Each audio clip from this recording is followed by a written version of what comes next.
Welcome! This is my regular update of the status of solar cycle 25. From now on, I'm going to be doing this by Carrington rotation rather than by month. That way the periods that we're comparing are identical in length. We've just finished Carrington rotation 2249, which stretched from September 24th to October 21st, 2021. So that's the period we're going to be covering with this report.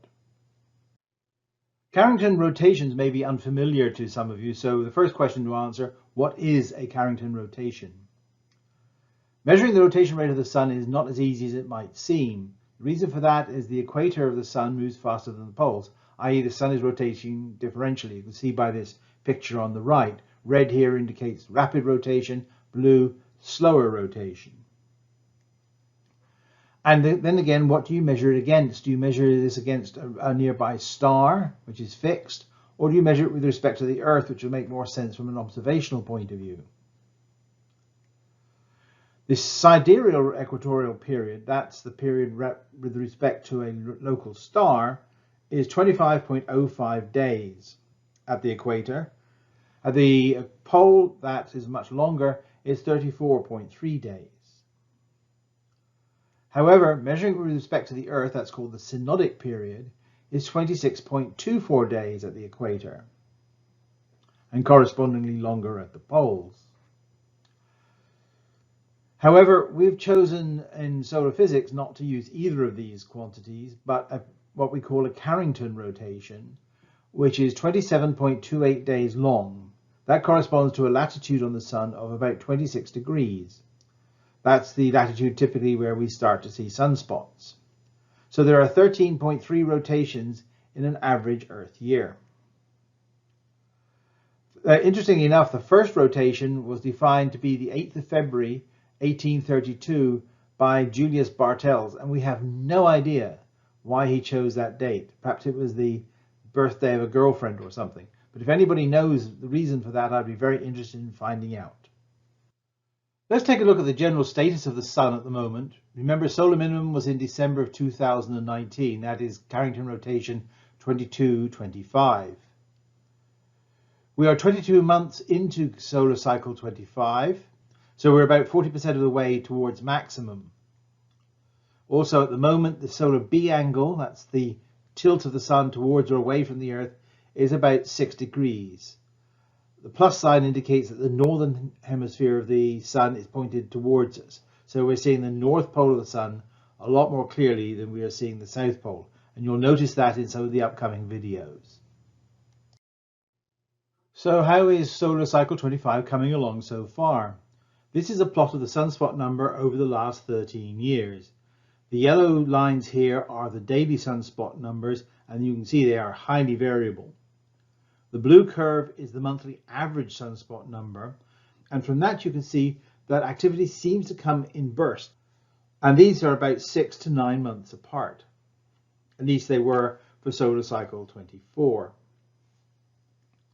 Need to remember that solar cycle 24 started in December of 2008, and almost exactly 11 years later, solar cycle 25 started in December of 2019. So this main plot here is solar cycle 24. Comparing how fast solar cycle 25 is rising compared with solar cycle 24, you can see it's much faster. How are we doing compared with the predictions? The red curve here is the prediction from NOAA for solar cycle 25. You can see the actual data superimposed below in black shows that we are well above the predicted level. If this trend continues, it could mean one of several things. Either solar maximum will be early or bigger, or possibly both. Certainly, there is no sign of a grand solar minimum. There's no sign of the Sun closing.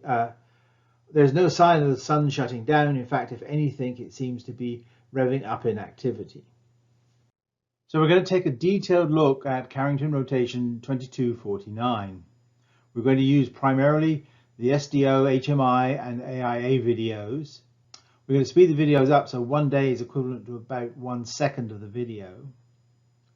We're going to start at the cool surface layers and then move our way up to higher altitudes and higher temperatures. Each layer has something different to tell us. If we start in the same wave bands that our eyes work, we're going to be able to see sunspots. These are dark features against the bright photosphere. Both are fairly hot. One's 5,700 degrees Kelvin, sunspots are 4,700 degrees Kelvin, but they appear dark by contrast with the bright photosphere. If you plucked a sunspot off of the sun and put it up in the sky, it would be brighter than the moon.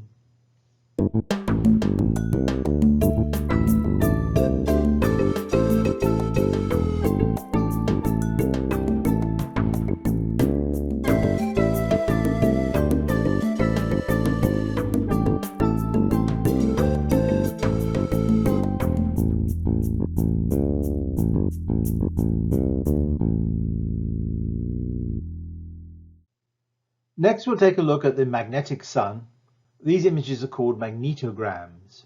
Sunspots are cooler because they are strong magnetic fields poking up through the photosphere.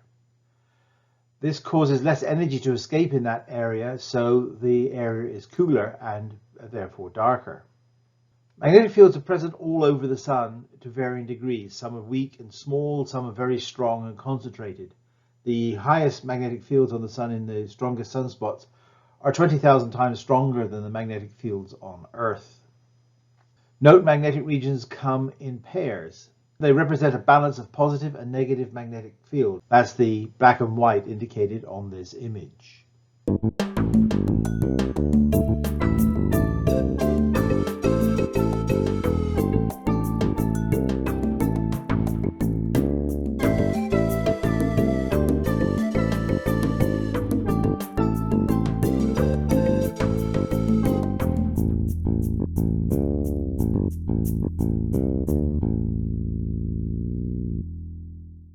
So next we're going to move higher in the solar atmosphere to the transition region. To do that, we'll use the SDO AIA instrument with the helium-2 at 304 channel. This is effective temperature of about 50,000 degrees, so it's about 10 times warmer than the surface of the sun and about a tenth as warm as the corona. So this is truly a transition region where temperature is increasing very, very rapidly and density is dropping off just as rapidly. In the top left here, you can see there's a bright structure above the limb. That's called a prominence. The same thing on the disk appears dark, and you can look at the bottom right-hand corner and you see a few dark filaments down there. So what you're looking for here is these filaments and prominences forming and erupting away. And those are often the basis for coronal mass ejections, which can lead to geomagnetic storms here on the Earth.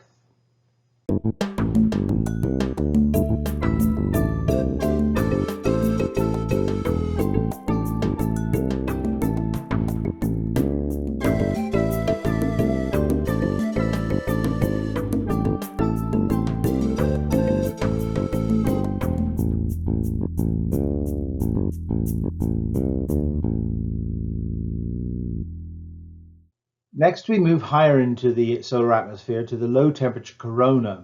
To do that, we use the iron 9 line at 171 angstrom. The temperature visible through this particular channel is about 630,000 degrees Kelvin. Here we can look at large-scale magnetic loops within and between active regions. You can also look at large loops that are connecting the northern and southern hemisphere. You can see an example on the far right of this picture. This is a very important part of the process of magnetic cancellation that leads to the solar cycle.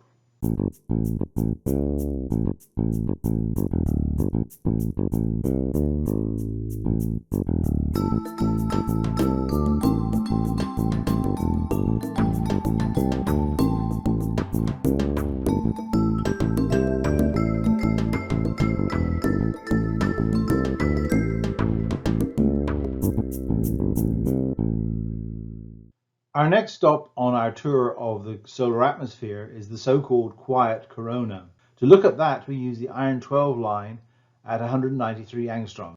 The temperature, therefore, is about 1.2 million degrees Kelvin.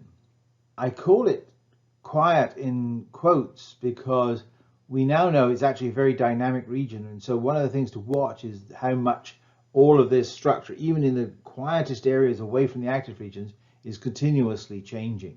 One of the most useful aspects of this particular wavelength is the fact that you can see these dark areas. There's one in the top left of this picture. Those are coronal holes. They are the source of high-speed solar wind, which can cause geomagnetic storms if it hits the Earth.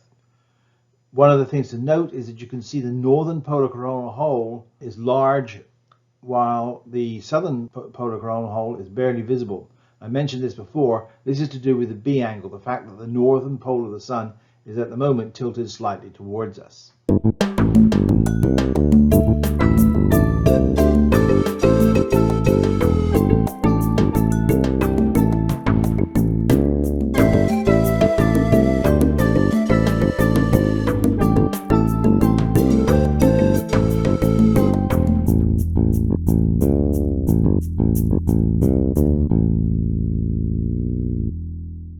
Next, we're not going to move higher in the atmosphere, but actually look at hotter structures.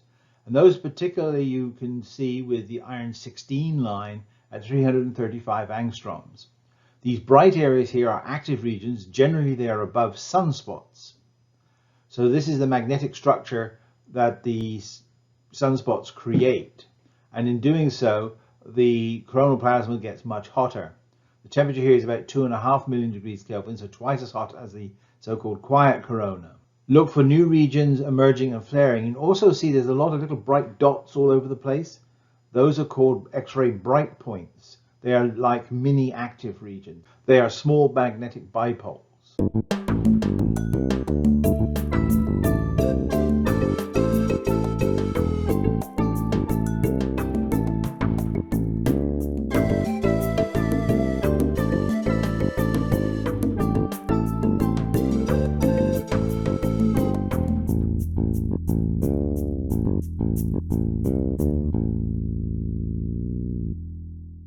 Next, we'll look at flares, and to do that, we're going to use the iron 18 line at 94 angstroms. The temperature here is about 6.3 million degrees Kelvin, so about 3 times hotter than the previous line. So what you're going to look for in these active region areas are flashes of bright plasma. Those are the flares. The larger the flash, the larger the flare.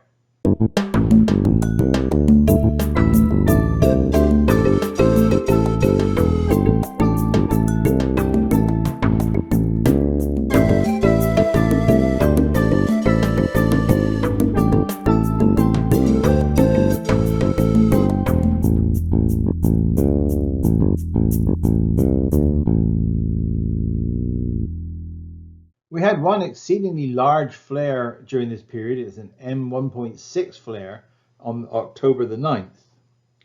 It's the 6th largest flare of the solar cycle so far, and it occurred in a region near Sun Center, and you can see the X-ray light curve here on the right. It was from region 2882 near disk center.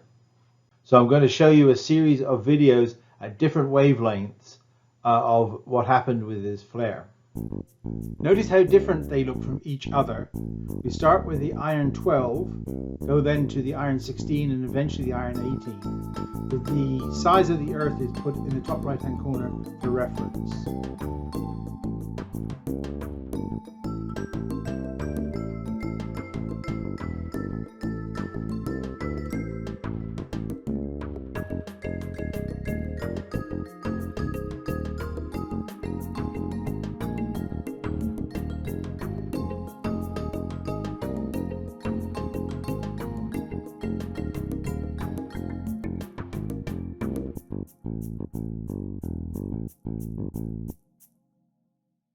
Now, we mentioned CMEs earlier, and to do that we need to go to a different spacecraft and a different instrument. This is a SOHO LASCO, which is a coronagraph instrument, and that looks at the outer atmosphere of the sun. The sun on this scale is that blue circle in the middle of the image. The red area around there is the LASCO C2 field of view. That's a high resolution field of view. And the blue area is the LASCO C3, which is a large field of view at lower resolution. You need to look for eruptions off the limb, and they can occur in any direction. If we're lucky, we could see a comet, but I actually didn't find one in the video, but you may be more sharp-eyed than I am.